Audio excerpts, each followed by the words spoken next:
بسم الله الرحمن الرحيم. السلام عليكم ورحمة الله وبركاته. درسجين wuxuu ku saabsan yahay barashadii xuruuftii madka lahayd. xuruufta madka lahayd maxaa looga jeedaa?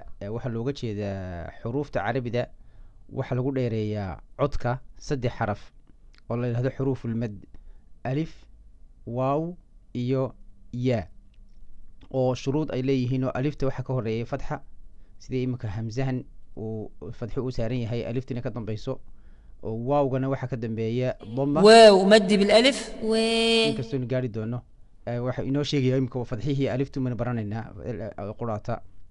markaan damaha gaarno insha allah ayuu tusi doonaa halka ayuu damo saaran yahay. xarafka kale ee saddexaad waxa weeyaan xarafka ya-da la yiraahdo.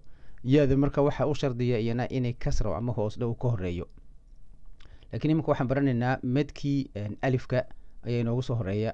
madka alifkana waxaa ku xigay insha allah xarafka ama ya-da ama waawga insha allah.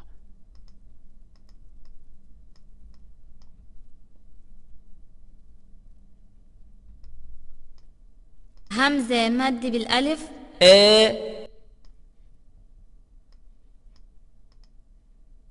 ب مد بالألف ب ت مد بالألف ت u fiirsan markuu ta'da akhriyayo waxaa ku xiga alif. marka fatxihii aynu soo baranay iyo alif marka la isku akhriyo codku wuu dheeraanaya, halkuu aanu ka odhan jirnay shaqal gaaban ama shaqal dheer soomaaliga marka la yidhaahdo. marka ta'da markay fatxa saaran tahay waa ta, laakiin marka ay madku saaran yahay, xaraf madkani saaran yahay, waxaa la yidhahdaa mad bilalif, oo ta'da lagu dheeraya codka.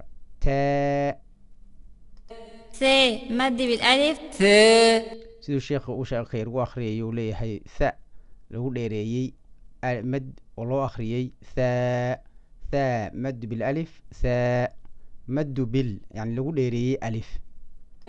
ج مد بالألف ج ح مد بالألف ح خ مد بالألف خ د مد بالألف د زاي مد بالألف ز سين مد بالألف س صاد مد بالألف ص طاء مد بالألف ط عين مد بالألف ع ف مد بالألف ف كاف مد بالالف ك لام مد بالالف ل ميم مد بالالف م نون مد بالالف ن ها مد بالالف ه واو مد بالالف و يا مد بالالف ي